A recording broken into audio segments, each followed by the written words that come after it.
إن الحمد لله نحمده ونستعينه ونستغفره ونتوب إليه ونعوذ بالله من شرور أنفسنا وسيئات أعمالنا من يهده الله فلا مضل له ومن يضلله فلا هادي له أشهد أن لا إله إلا الله وحده لا شريك له وأشهد أن محمدا عبده ورسوله اللهم صل على محمد وآله وأصحابه ومن تبعهم بإحسان إلى يوم الدين أما بعد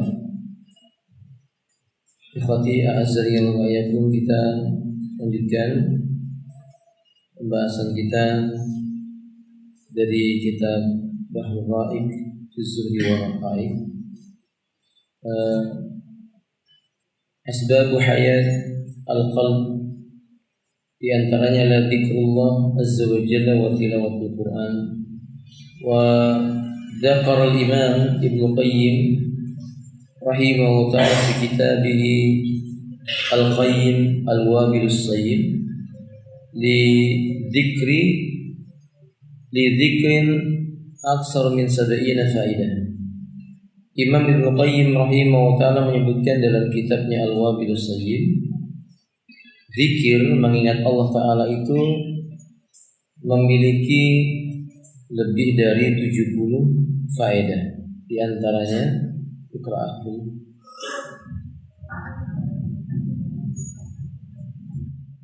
Berkata penulis faedah-faedah zikir. Ibnu Qayyim dalam kitabnya yang bagus Al-Wabil As-Sayyib menyebutkan lebih dari 70 manfaat zikir.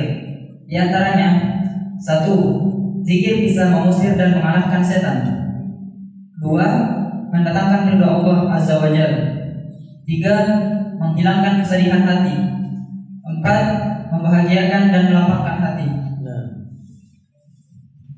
Qala rahimahullah ta'ala minha annahu yatradu syaitan, di antaranya adalah zikir itu mengusir dan memerangi atau alat untuk memerangi syaitan.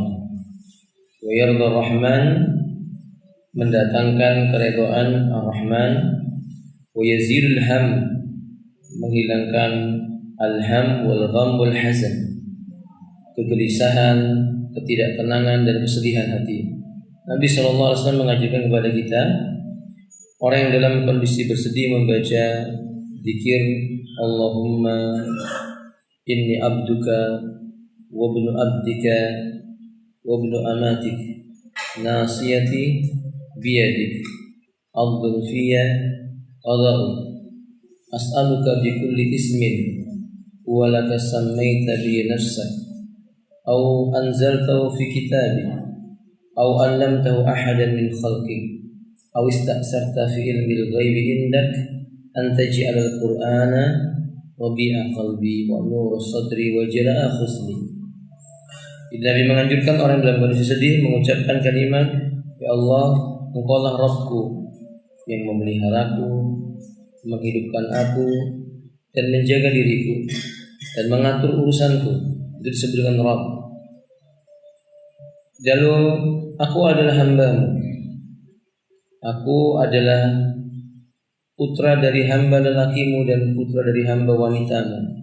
Aku mohon kepadamu ya Allah dengan seluruh nama-nama yang dengannya Engkau menamakan dirimu, atau nama yang Engkau turunkan dalam kitab-Mu, atau nama yang Engkau ajarkan kepada Nabi-Mu, atau nama yang Engkau sembunyikan di sisi gaib-Mu.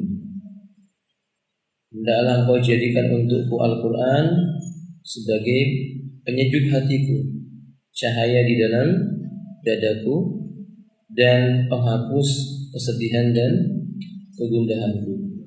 Orang yang membaca doa ini ketika dalam kondisi dia sedih, dalam kondisi dia memiliki sesuatu yang menyesakkan dadanya, Allah akan lapangkan. Dan Nabi tidak akan berkata dusta. Wa may yantiqu 'anil hawa in huwa illa wahyu yuha. Dan dia tidak berbicara dengan hawa nafsunya, tetapi dengan wahyu yang diwahyukan kepadanya. wa yajlibu lil qalbil farah was-surur wal basd. Demikian pula orang yang berzikir dengan Allah, kata Imam Ibnu Qayyim, Allah akan jadikan dalam hatinya rasa senang, ada kebahagiaan, dan akan datang kepada dia kemuliaan. Berarti ikhwati a'azal wa yakum, lapang dada itu didapatkan oleh seseorang ketika hatinya dipenuhi dengan zikir mengingat Allah Subhanahu wa taala. Sanian, berikutnya ya. Faedah kelima, menguatkan hati dan organ tubuh. 6. Mencerahkan wajah dan menyinari hati. 7. Membukakan pintu rezeki. Nah, sebagaimana hadis yang tadi kita baca atau doa yang tadi kita baca, di antara faedahnya la yuqawwil qalb wal badan, mengokohkan hati dan juga menguatkan anggota badan. Wa yunawwirul wajh, wajahnya akan tampak bercahaya biiznillah. Wal qalb, hatinya pun demikian. Wa yajlibu rizq, dan memperoleh atau mendatangkan rezeki.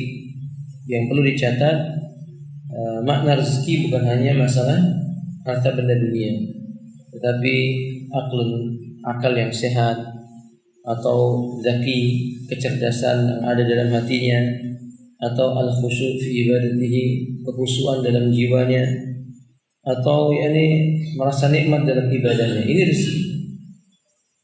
Lebih daripada itu, rezeki itu adalah al-istiqamatu bidinillah azza wa jalla, yaitu istiqamah, berpegang teguh dengan agamanya Allah azza wa jalla. Itu rezeki dari Allah azza wa jalla. Bahkan Allah menyebutkan orang yang dikehendaki oleh Allah Subhanahu wa taala kebaikan, Allah akan berikan kepadanya. Nabi mengatakan orang yang dikehendaki oleh Allah Subhanahu wa taala pada dirinya ada kebaikan, maka Allah akan fakihkan dia tentang ad-din. Dan itu menunjukkan bahwa rezeki bisa berupa ilmu yang bermanfaat. May yuridillahu bihi khaira yufaqihu fid din. Faedah ke-8, menjadikan pelakunya tampak berwibawa, berseri-seri dan ceria. 9. Membuahkan rasa cinta. Zikir membuahkan mahabbah atau cinta yang merupakan ruh Islam, proses agama, serta kunci untuk meraih kebahagiaan dan keberuntungan. Nah, bahkan orang yang berzikir dengan Allah akan merasakan manisnya keimanan. Dia akan mendapatkan kebaikan berupa kecintaan dari Allah azza wa jalla, dan dia mendapatkan semangat di dalam beragama dengan agama Islam, dan dia memperoleh ruhnya agama ini, menikmati agama Allah azza wa jalla ini, dan dia mendapatkan kebahagiaan di dunianya, kemudian di akhiratnya, bahkan ketenangan jiwa. Ala bidzikrillahi tatmainnul qulub. Ketahuilah dengan berzikir mengingat Allah itu hati menjadi tenang. Nah,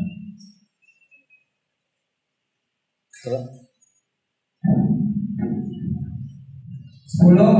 Menumbuhkan muraqabah atau perasaan selalu diawasi Allah. Nah, annahu yuwarisul muraqabah. Orang yang berzikir mengingat Allah Subhanahu wa taala, dia akan memperoleh sifat ihsan. Ketika Nabi sallallahu alaihi wasallam ditanya oleh malaikat Jibril, "Akhbirni 'anil ihsan." Qala alaihi salatu wassalam, "An ta'budallaha ka'annaka tarah, fa in lam takun tarah fa innahu yaraka." Engkau beribadah kepada Allah taala seolah-olah engkau melihat Allah. Dan bila engkau tidak bisa melihat Allah, dan memang kita tidak bisa melihat Allah di muka bumi, di kehidupan dunia ini. Tapi ikhwati a'azzu wa yakum, dia yakin dengan hadis Nabi sallallahu alaihi wasallam, satarawna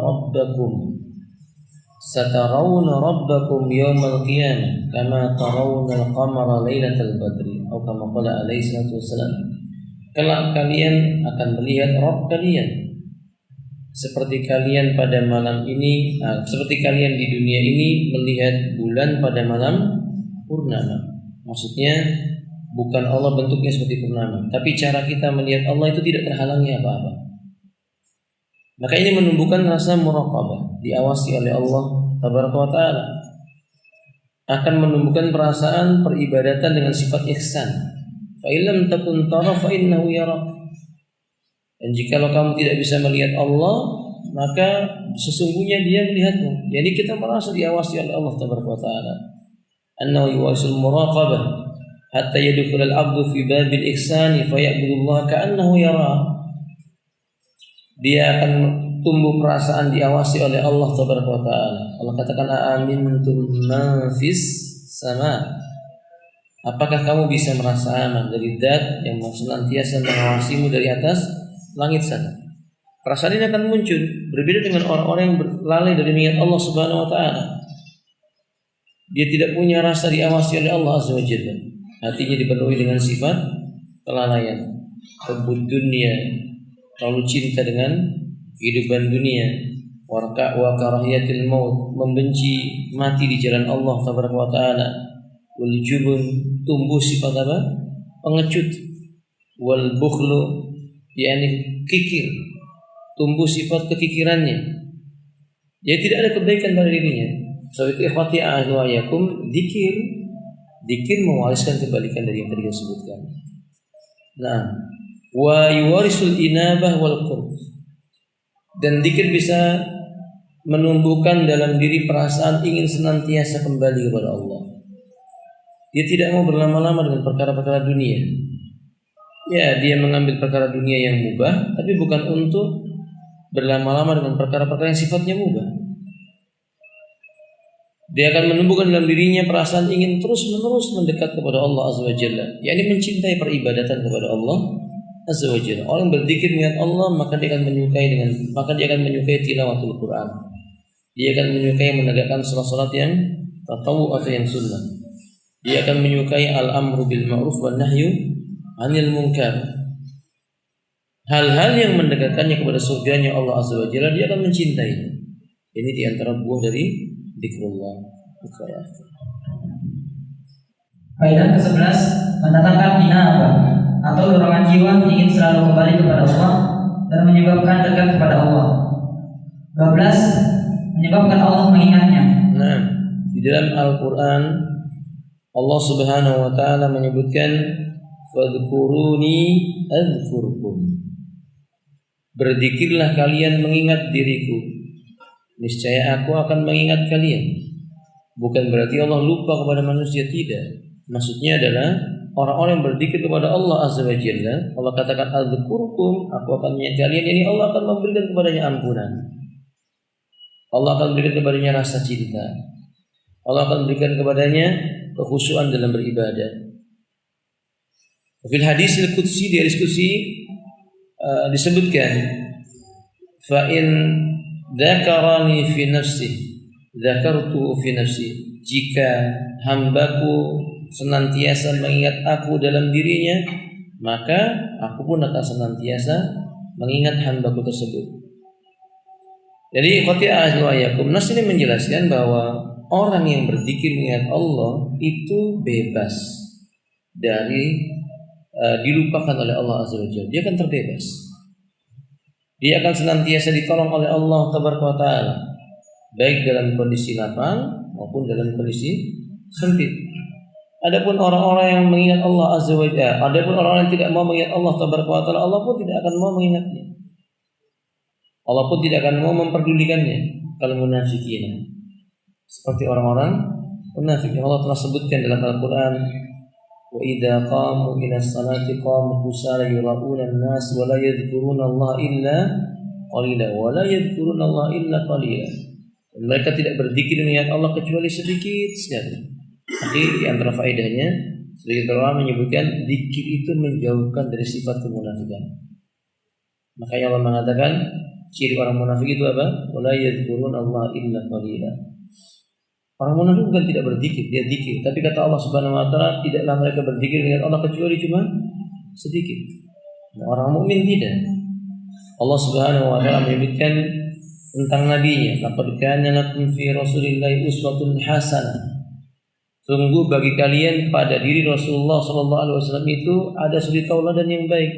Siapa itu? Liman kana yarjullaha wal yawmal akhir wa dzakarallaha katsiran. Bagi orang-orang yang mengharapkan perjumpaan kepada Allah dan percaya dengan datangnya hari kiamat, lagi banyak berzikir mengingat Allah Azza wa Jalla. Sifat orang beriman berzikir dengan Allah Taala.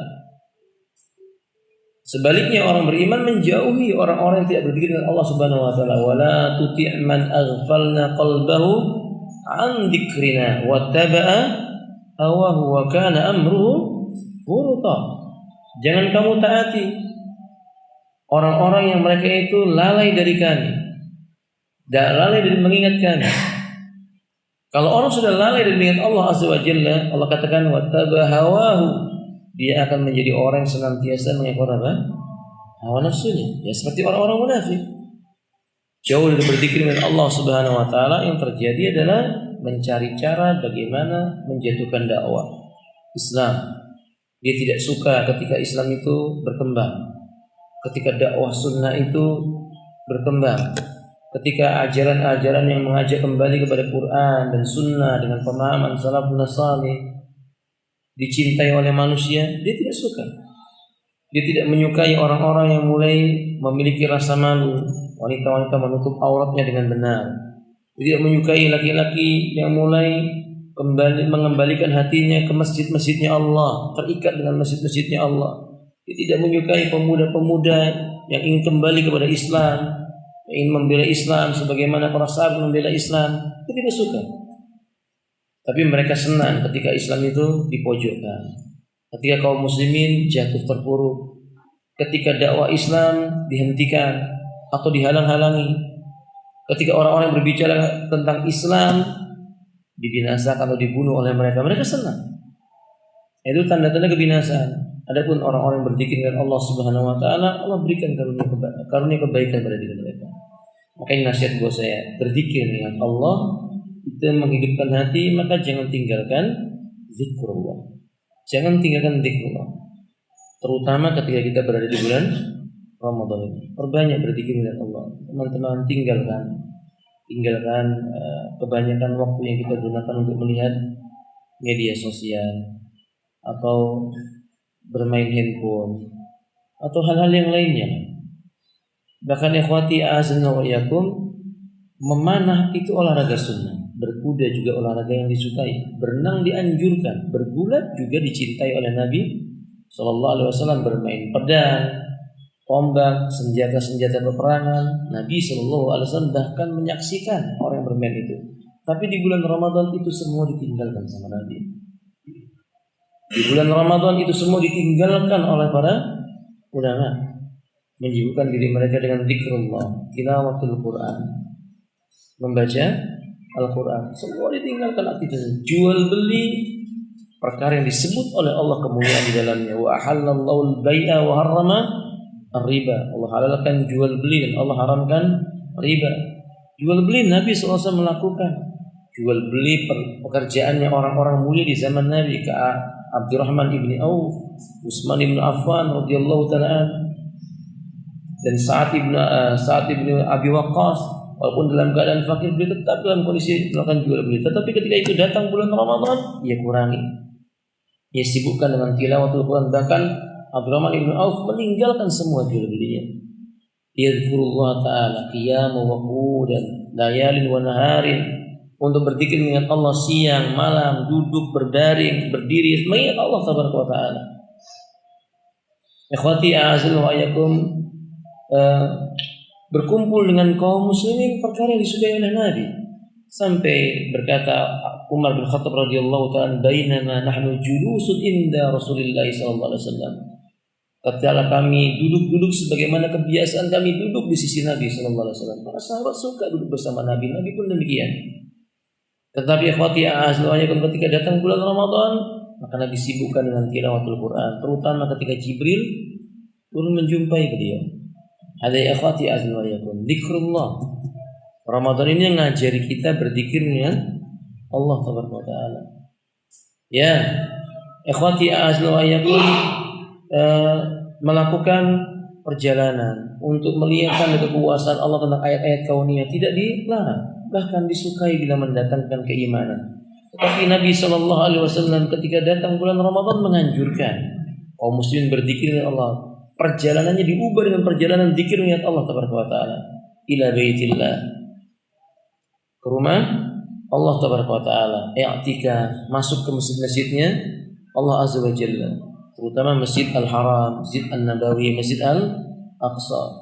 Jadi isinya adalah mengingat Allah Subhanahu wa taala. Wallahu a'lam bishawab. Faedah ke-13, menyebabkan hati hidup. Ibnu Taimiyah menuturkan, zikir bagi hati ibarat air bagi ikan. Bisa dibayangkan bagaimana kondisi ikan bila ia meninggalkan air. Al-dzikru lil qalbi kal ma'i. Al-dzikru lil qalbi kal ma'i lis-sanaki. Fa kaifa yakun halus sanak idza farqa al-ma'? Kata beliau, zikir itu bagi hati ibarat air bagi ikan. Maka bagaimana kondisi ikan seandainya dipisahkan dari air? Ini ada apa? Mati. Begitulah hati. Hati dilalaikan dari berzikir, maksudnya hati tidak berzikir dengan Allah Subhanahu wa taala, dia dilalaikan. Maka ini sama dengan dipisahkannya dari kehidupan. Hatinya mati. Orang yang berzikir dengan Allah Subhanahu wa taala itu hatinya hidup.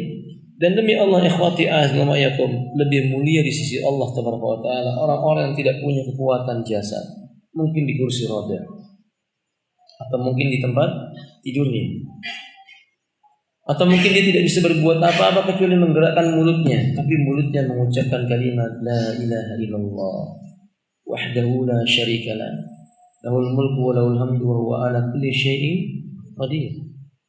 Dibandingkan dengan orang-orang yang tubuhnya kuat, bisa melangkahkan kaki kemana saja yang dia mau melangkah, bisa melemparkan pandangan kemana saja dia mau memandang, tapi tidak lebih mulia dibandingkan orang yang pertama tadi itu. Bila yang kekuatan yang dia miliki tadi tidak digunakan untuk mengingat Allah Subhanahu wa taala, bahkan itu kebinasaan buat dia. Karena Allah telah mengatakan innas sam'a wal basara wal fuada kullu ulaika kana anhu mas'ulan. Semua akan diminta pertanggungjawabannya oleh Allah Azza wa Jalla. Nah, hidupnya hati itu, hidupnya seseorang itu ditandai dengan hidupnya hati seseorang. Nah, ini untuk mengkoreksi. Saya pernah sampaikan di masjid ini, yang sering kita pelajari, dulu kita pelajari di sekolah kita, bahkan di dalam tubuh yang kuat terhadap jiwa yang sehat, begitu ya? Dalam tubuh yang sehat terhadap jiwa yang kebalik. Di dalam tubuh yang sehat terdapat jiwa yang kuat. Tidak benar. Tidak mesti seperti itu.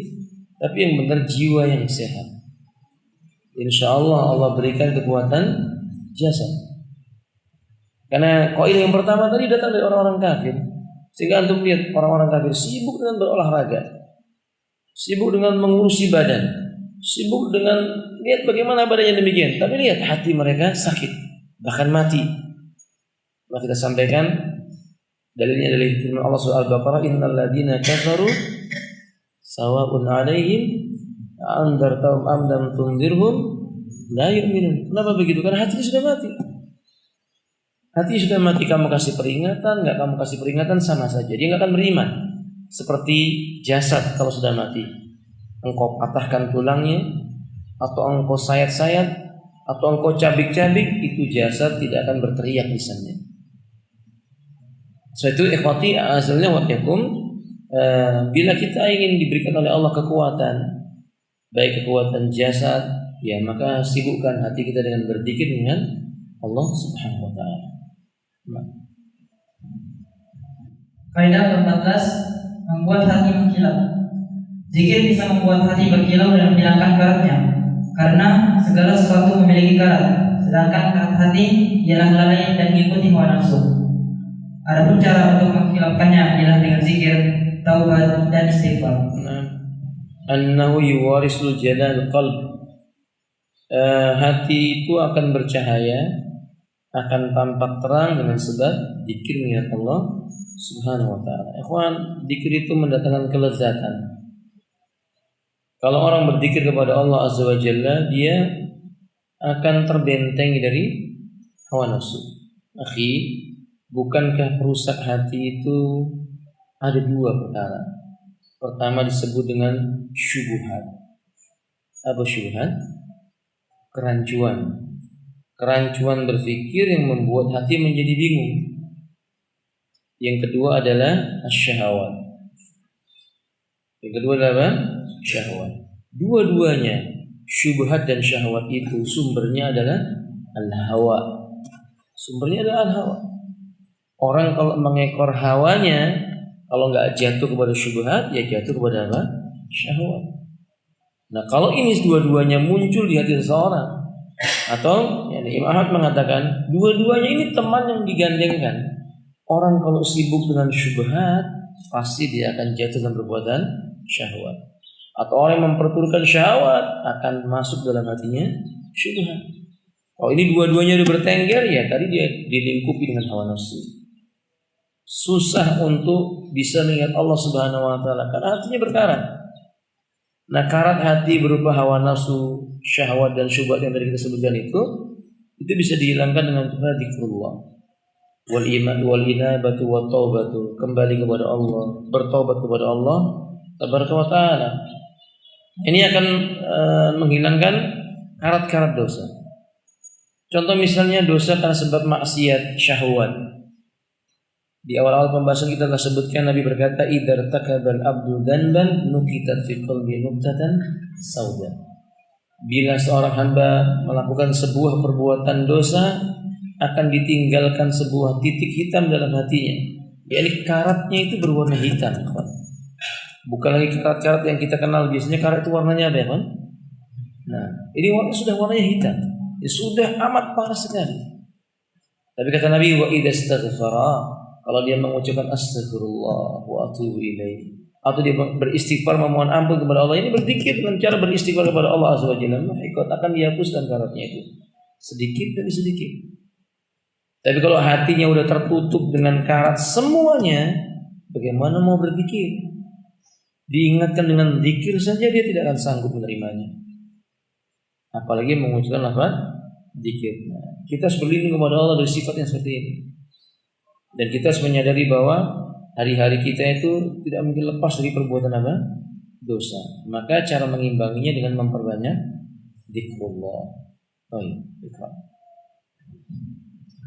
Faedah ke-15, membersihkan dosa.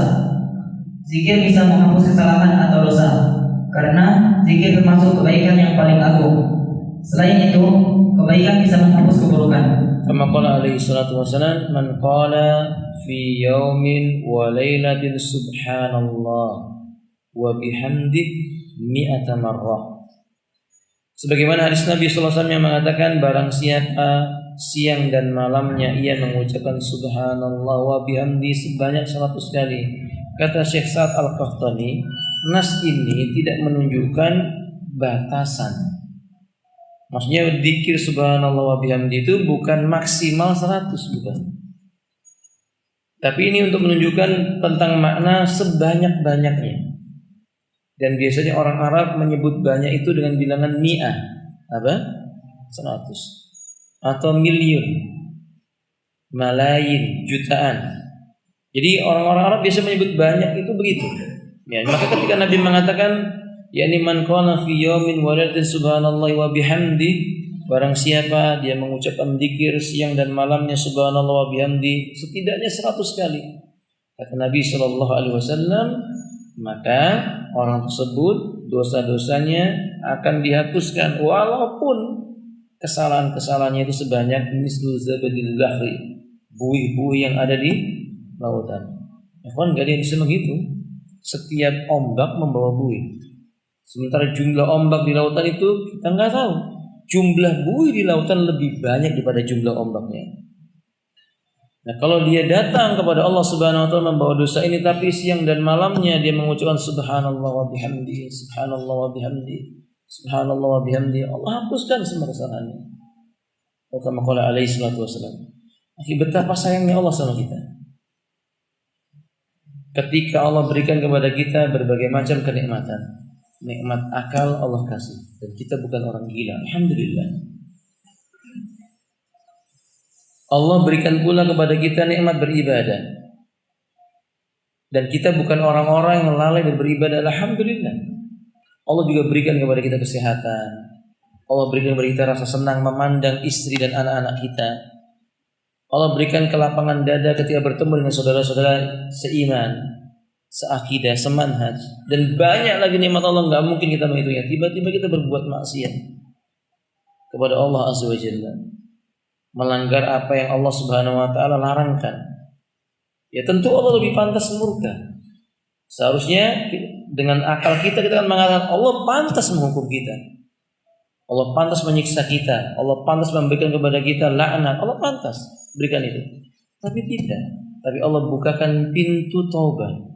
Allah bukakan pintu bagi orang itu untuk mendapatkan kebaikan. Allah katakan, ya ayyuhalladzina amanu tubu ilallahi taubatan nasuha. Orang-orang yang beriman, bertobatlah kamu kepada Allah dengan benar-benar sebenar-benarnya taubat. Ini taubatan nasuha. Allah ampuni dosanya. Dan salah satu cara untuk diampuni dosanya cuma mengucapkan subhanallah wa bihamdi. Betapa ringannya kalimat ini. Subhanallah wa bihamdi, subhanallah wa bihamdi. Tapi sekali lagi ternyata kita menambah dosa yang lainnya. Dosa apa itu? Kita nggak bersyukur dengan nikmat Allah lisan ini.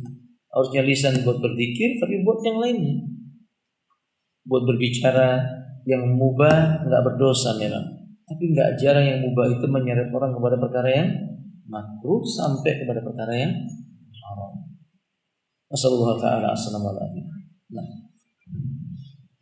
Kaidah ke-16, mendatangkan rahmat dan ketenangan. Zikir ialah faktor diturunkannya rahmat dan ketenangan. Nah, wa daliluhu qaulun Nabi sallallahu alaihi wasallam wa majtama'a qaumun fi baitin min buyutillahi yatluna kitaballahi wa yatadarasunahu bainahum illa nazalat alaihimus sakinah wa ghasiyatuhumur rahmah wa hafathumul malaikatu wa dzakarahumullahu fiman indah. Kata Nabi sallallahu alaihi wasallam, Nabi sallallahu alaihi wasallam mengatakan, tidaklah suatu kaum ia berkumpul di salah satu rumah di antara rumah-rumahnya Allah, yatluna kitaballah. Untuk apa ini yang membaca kitabullah, belajar dan mengajarkan di antara mereka Al-Qur'an, yatadarasunahu bainahum. Jadi belajar Quran dan mengajarkan Al-Qur'an Karim. Illa melainkan nazalat alaihimus sakinah, turun kepada mereka itu ketenangan jiwa. Ini sahih ya. Kita kalau sepenat apapun, apa kata anak muda itu, segalau apapun, sesusah apapun nanti kita, segunda apapun yang kita jumpai dalam hati kita, datang ke masjid Allah, bertemu dengan orang-orang yang menghafal Al-Quran, setidaknya mendengarkan bacaan mereka, ikut pula kita membaca Quran dan minta diajarkan Quran, Allah turunkan ketenangan. Allah turunkan ketenangan. Ibnu Abbas radhiyallahu ta'ala menyebutkan, setiap kali aku dapati kesedihan dalam hatiku, fa'aqra'ul Quran, fa'aqra'u wa atlu kitab Allah, aku baca dan aku lantunkan Al-Quran. Lalu kata beliau, aku dapati jiwaku berada dalam ketenangan. Di antara tafsir firman Allah Subhanahu wa taala, di antara para ulama ahli tafsir menafsirkan ayat yang berbunyi, wa min ayati an khalaqalakum min anfusikum azwaja litaskunu ilaiha. Di antara tanda kekuasaan Allah itu, Allah jadikan bagi dirimu dari dirimu sendiri pasangan hidupmu supaya kamu merasa sakinah. Kata para ulama ahli tafsir di antaranya, yakni wanita-wanita yang hafidhatul Quran. Wanita-wanita yang punya kebiasaan dan kesukaan menghafal dan membaca Al-Quran. Itu menenangkan jiwa. Ini antum yang belum menikah dan ingin mencari pasangan, cari yang seperti ini. Cari yang bisa menenangkan hati antum.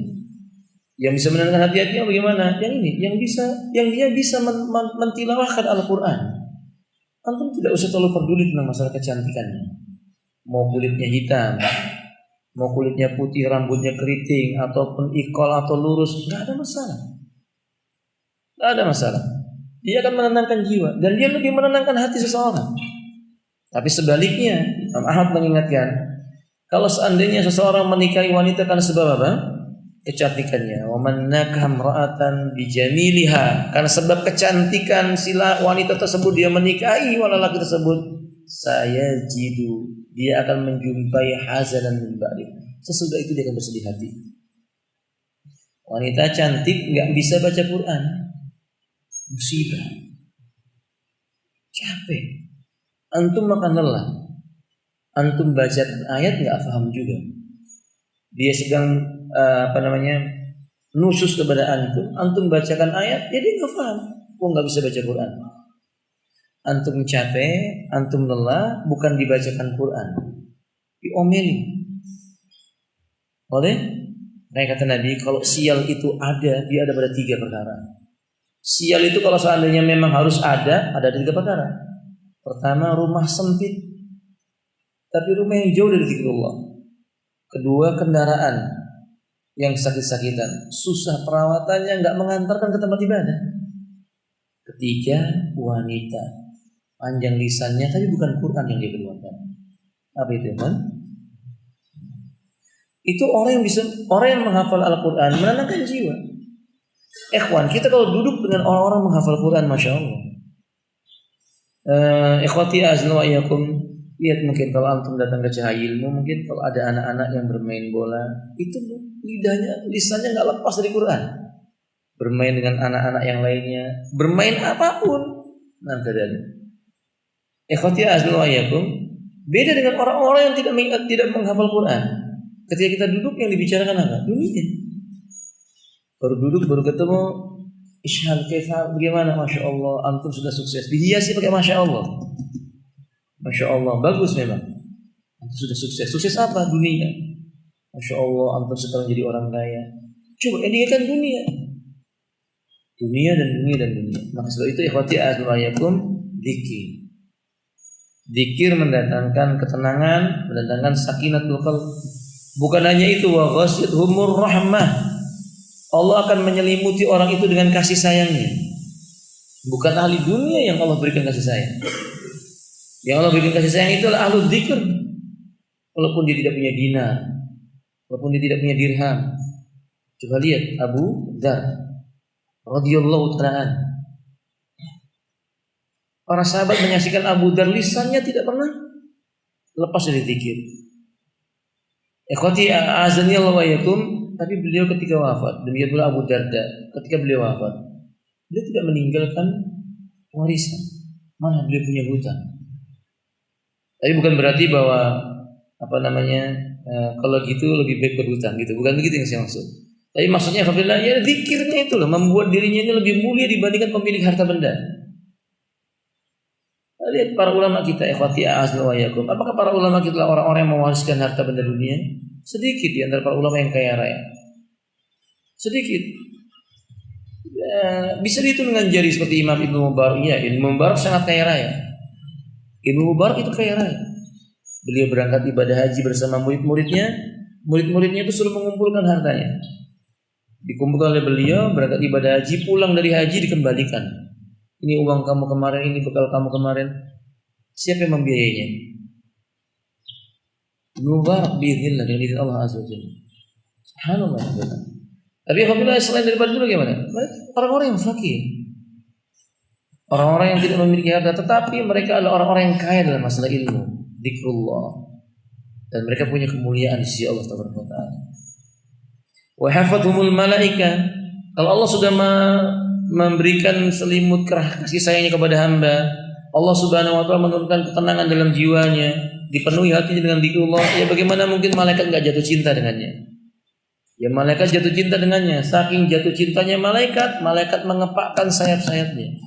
Tahukah kita ya kawan, sayap malaikat bukan seperti sayap burung terbesar di muka bumi ini pun. Atau khafilah asalamualaikum, antum jangan tertipu dengan syair-syair picisan. Bidadari tak bersayap. Enggak ada dalilnya bidadari punya sayap. Maksudnya kamu bilang enggak ada dalilnya bidadari punya sayap, enggak ada. Yang punya sayap itu apa? Malaikat. Tahukah Anda sayapnya malaikat? Sayap malaikat Jibril itu 600. Satu sayapnya kata Nabi diletakkan di muka bumi ini akan tertutup ufuk ke ufuk. Akhirnya fa amma bi nikmati rabbika faris. Adapun terhadap nikmat Tuhan maka ceritakanlah. Di grup Multaqaduat ada seorang ustaz kirim sebuah video. Video itu gambar tentang planet-planet. datang planet ini, datang. Yang pertama dimunculkan oleh di gambar itu planet bumi. Seolah-olah bumi ini besar sekali. Lalu dimunculkan planet yang kecil-kecil, apa yang lebih kecil dari bumi? Antum lebih tahu daripada saya, alhamdulillah. Tapi setelah itu didatangkan planet yang lebih besar. Datang matahari. Ketika semua planet seperti Uranus, Saturnus, semuanya sudah muncul matahari. Matahari lebih besar. Ketika matahari yang besar itu muncul lagi ternyata yang lebih besar. Muncul lagi yang lebih besar. Ternyata bukan matahari planet paling besar. Masih ada yang lebih besar lagi. Nah, ikhwati a'azanillah wa iyyakum, yang bisa kita ambil faedah, malaikat itu sangat besar. Ada di antara malaikat-malaikatnya Allah tabaraka wa taala, jarak antara telinganya dengan pundaknya butuh waktu 500 tahun perjalanan baru sampai. Malaikat yang memikul arsy-Nya Allah. Malaikat yang memikul arsy-Nya Allah azza wa jalla. Jibril malaikat yang terdekat dengan Allah azza wa jalla, punya 600 sayap. Satu sayapnya menutup ufuk ke ufuk. Seandainya malaikat Jibril saja yang mengepakkan sayapnya untuk di majelis ilmunya seseorang, majelis zikirnya seseorang, itu udah cukup. Tapi disebutkan di sini wafathumul malaika, bukan maksudnya cuma malaikat Jibril, setiap malaikat yang menjumpai majelis zikir, majelis yang mengingatkan kepada Allah azza wa jalla, majelis ilmu, malaikat mengepakkan sayap dan mengucapkan permohonan ampunan. Malaikat itu makhluk yang tidak punya dosa. Isi hidupnya cuma berbuat ketaatan saja. La ya'sunallaha ma amarahum wa yaf'aluna ma yu'marun. Tiap yang diperintahkan dikerjakan dan tidak pernah bermaksiat terhadap apa yang Allah Subhanahu wa taala tetapkan baginya. Itu mengucapkan permohonan ampunan. Antum bisa bayangkan ya hafizillah. Kalau pada hari ini Anda lihat orang-orang datang kepada tuan guru, ajengan, kiai, habib, ustadz atau sesuatu apapun yang dianggap mulia oleh mereka, lalu mereka berkata, doakan kami supaya Allah mengampuni dosa kami. Antum bisa bayangkan, Nabi telah sebutkan ini malaikat yang memohonkan ampunan tanpa kita minta, tanpa kita harus bertemu dengan Jibril, tanpa kita bertemu dengan Mikail, tanpa bertemu malaikat-malaikatnya Allah. Cukup dengan kita berzikir subhanallah bihamdi, subhanallah bihamdi, malaikat naungi kita dengan sayapnya dan mohonkan kita ampunan kepada Allah azza wa jalla. Keutamaan apa yang lebih daripada ini? Keutamaan apa yang lebih mulia dibandingkan ini? Ikhwati azza wa yakum. Kelezatan mana yang bisa mengalahkan kelezatan ini? Zikrullah ayuhal ikhwah, zikrullah. Jangan lari dari zikrullah. Kita berteman dengan malaikat walaupun kita tidak pernah melihat malaikat. Zikrullah, sehingga sebagian ulama menyebutkan sahabat-sahabatnya malaikatnya Allah itulah orang-orang yang berzikir dengan Allah azza wa jalla. Kalau kita ingin mencari teman, ya teman yang seperti ini. Teman yang tidak memiliki dosa. Teman yang isinya mengingatkan kepada Allah tabaraka wa taala. Tapi kalau kita ingin mencari teman keburukan, ya silakan berteman dengan ahli dunia yang lisannya tidak berbicara kecuali dunia.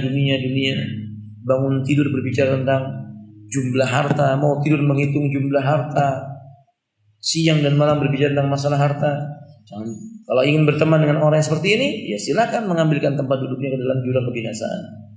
Na'udzubillah min dzalik. Maka karena zikrullah syai'un 'adzim, perkara besar di sisi Allah azza wa jalla.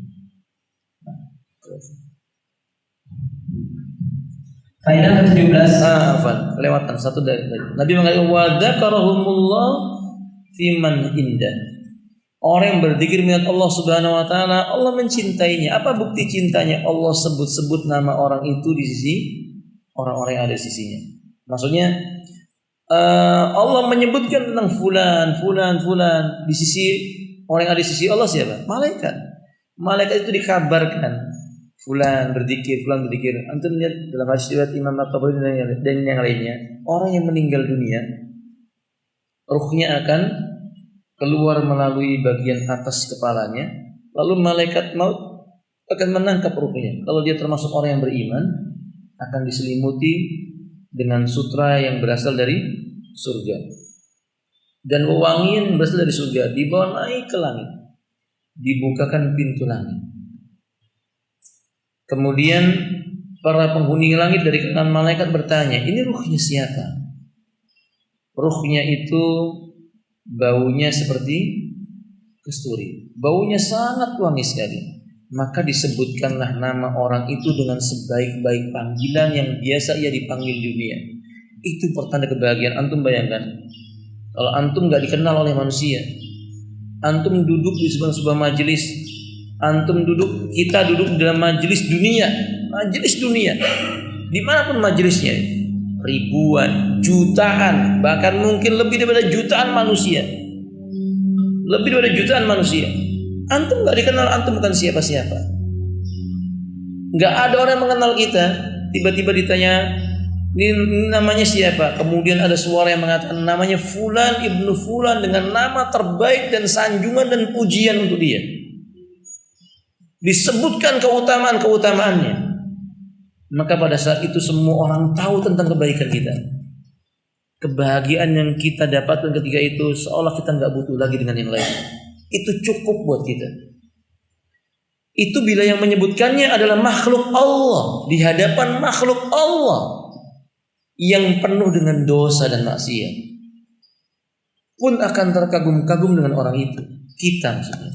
Lalu bagaimana kalau nama kita disebut oleh Allah Subhanahu wa taala, Zat yang maha besar, Zat yang maha agung, Zat yang maha suci, Zat yang maha mulia, Zat yang menurunkan kitab yang mulia, mengutus nabi yang mulia, menurunkan agama yang mulia, menjanjikan kemuliaan, menyebut nama kita di sisi makhluk Allah yang mulia, di tempat yang mulia dan keadaan paling mulia, disebutkan nama kita.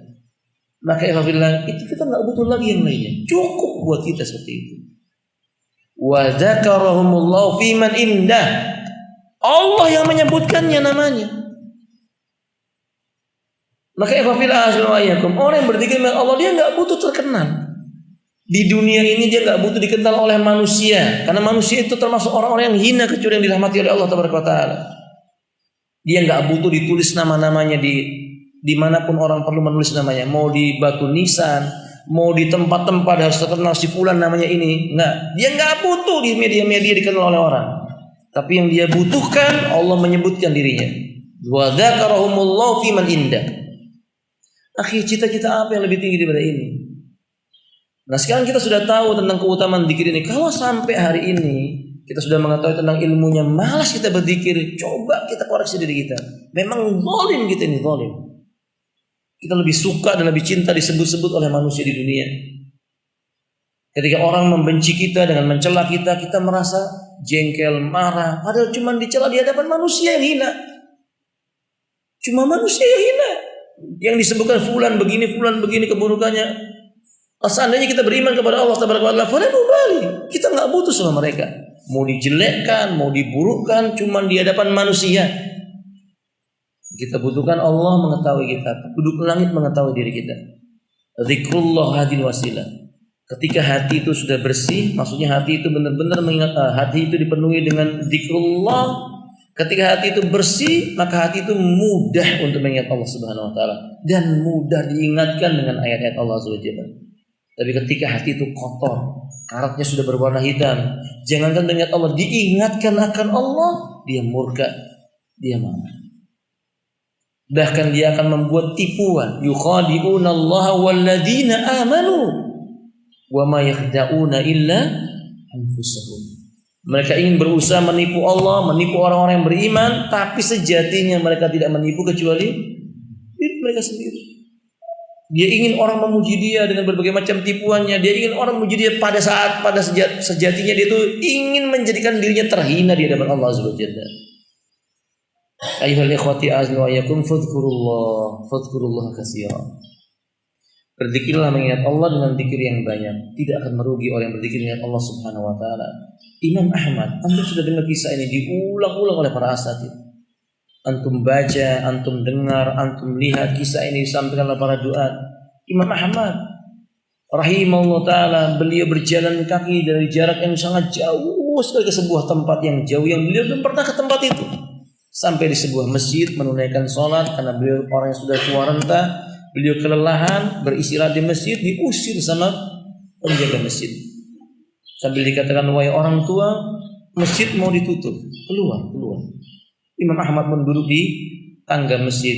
Kemudian pagar masjid mau ditutup, diseret Imam Ahmad, jatuh ke tengah jalan, dibuang ke tengah jalan. Kemudian penjual roti di sekitar jalan itu pun memanggil, wahai Syekh, kemari. Di tempatku ada tempat untuk beristirahat, tapi sederhana, kecil tempatnya. Dia pun datang ke tempat itu beristirahat. Apakah Imam Ahmad tertidur? Tidak. Kelelahan Imam Ahmad itu hilang seketika karena menyaksikan orang yang mulia ini dengan ridha Allah Ta'ala. Harusnya Imam Ahmad ingin beristirahat, tertidur, tidak jadi beristirahat. Ia menyaksikan perbuatan orang yang mulia ini. Bukan perbuatan orang itu berupa pekerjaannya mengadon roti. Ya, dia sedang mengadon roti untuk membuat roti, dia membuat adonan. Tapi yang menakjubkan Imam Ahmad, mulut orang itu tidak pernah berhenti. Jenggot orang itu tidak pernah berhenti dari bergerak.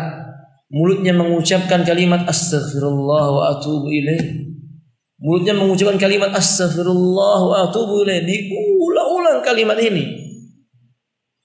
Sehingga hati Imam Ahmad pun tersentak. Ia bangkit dari tempat di mana dia itu berbaring, lalu dia mendekat kepada orang itu dan dia bertanya, berapa lama engkau melakukan hal seperti ini? Maksudnya sambil ngadon roti, ia mengucapkan apa? Istighfar. Zikrullah berupa istighfar. Dan dia mengatakan sudah sangat lama sekali. Kata Imam Ahmad rahimahullah ta'ala, apa yang kamu dapatkan faedah dari perbuatan ini? Ia mengatakan banyak. Tidaklah satu perkara aku menginginkannya, melainkan Allah beri. Aku ingin ini, Allah beri. Aku ingin ini, Allah beri. Kata Imam Ahmad, ada enggak satu hal lain lagi yang kamu mungkin belum diberikan oleh Allah? Ia mengatakan, sepertinya Allah menunda untukku. Ditanya oleh Imam Ahmad, apa itu? Kata dia, aku mendengar seorang lelaki yang bernama Abu Abdillah Ahmad bin Hanbal, seorang ahli hadis. Aku sangat ingin bertemu dengan dia. Dia mengatakan, aku sangat ingin bertemu dengan dia. Antum lihat sayangnya Allah kepada orang ini. Seharusnya seorang itu ingin bertemu orang yang mulia, dia berjalan kaki. Seharusnya orang ini ingin bertemu orang yang mulia, dia mengorbankan hartanya. Tidak, Allah menyayangi dia. Dengan sebab zikirnya Allah Azza wa Jalla, Allah datangkan orang yang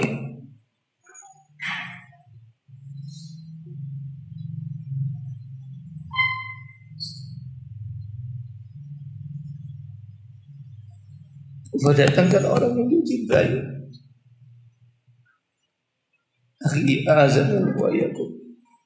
Bukankah kerinduan kita kepada Rasulullah sallallahu alaihi wasallam?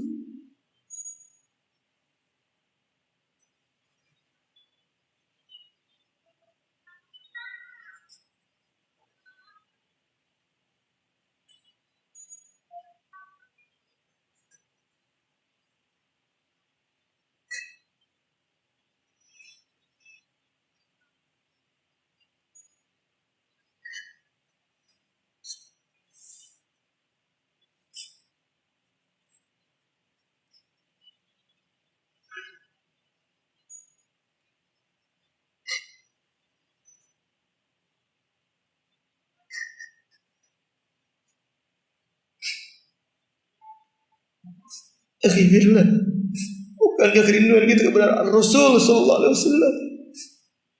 Keinginan kita berkumpul dengan Rasul sallallahu alaihi wasallam. Cita-cita yang sangat kita harapkan, tapi tanya sama diri kita, berapa banyak kita mengingat Allah? Berapa banyak kita lalui dengan Allah?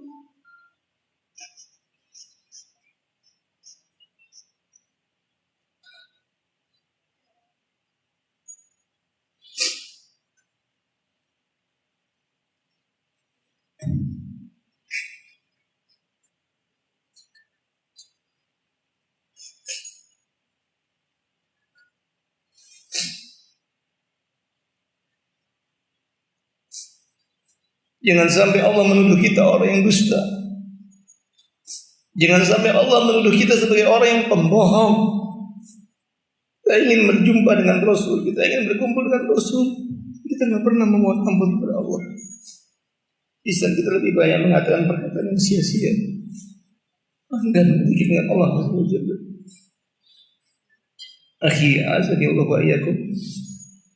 Ini nasihat buat diriku dan buat antum semuanya. Didik hati kita, didik lisan kita mulai hari ini. Banyak zikir. Karena kita nggak tahu kita bisa bertemu dengan Rasul atau tidak. Kita nggak tahu. Cukup pelajaran ini buat kita. Cukup buat kita seorang penjual roti Allah pertemukan dengan orang yang mulia, Imam Ahmad rahimahullah. Ada yang lebih lagi yang kita ingin jumpa. Kita ingin jumpa dengan Nabi. Kita ingin bersama dengan Nabi di yaumul qiyamah. Kita ingin bersanding dengan Nabi SAW. Dan ini perjuangan kita. Kita belajar sunnah karena kita ingin bersama dengan Rasul. Tapi sekedar belajar, lalai lisan kita dari zikir, kemana kita? Apa kita akan bersama dengan orang-orang munafik yang sedikit berzikir dengan Allah Taala? Tidak.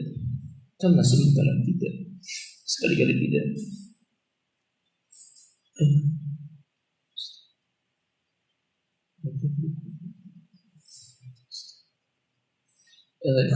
Sampai di sini yang aku saya sampaikan. Akhir da'wana alhamdulillahirabbil alamin. Subhanallah bihamdihi, la ilaha illa anta, astaghfiruka wa atubu ilaik. Assalamualaikum warahmatullahi wabarakatuh.